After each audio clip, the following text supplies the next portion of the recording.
Fasilitas Golden Visa pada Kamis 26 Juli 2024 diluncurkan Presiden Joko Widodo. Pelatih tim sepak bola nasional Sintayong menjadi penerima pertama dari Golden Visa ini. Presiden di sela-sela kunjungannya ke Batang, Jawa Tengah mengungkapkan alasan dibalik peluncuran Golden Visa ini.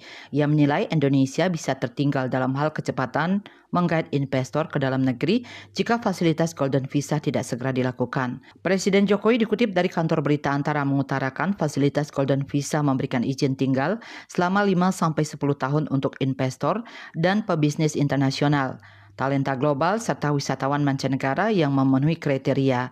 Presiden Jokowi mengatakan bahwa negara-negara lainnya juga memberikan fasilitas seperti Golden Visa untuk menarik investor.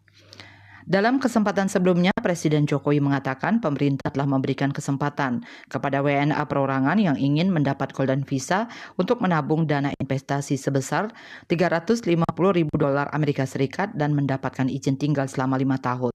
Kemudian, WNA yang merupakan investor atau ingin mendirikan perusahaan harus menyetor dana investasi sebesar $2,5 juta Amerika Serikat untuk mendapatkan izin tinggal selama 5 tahun. Presiden mengatakan Golden Visa untuk investor dan talenta global ini bertujuan meningkatkan peredaran uang masuk ke dalam negeri.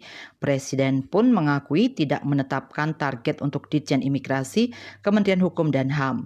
Namun kepala negara menegaskan bahwa pemberian fasilitas Golden Visa kepada WNA harus dilakukan seleksi dengan mempertimbangkan seberapa besar manfaat yang diberikan untuk negara. KMB Bali Pos.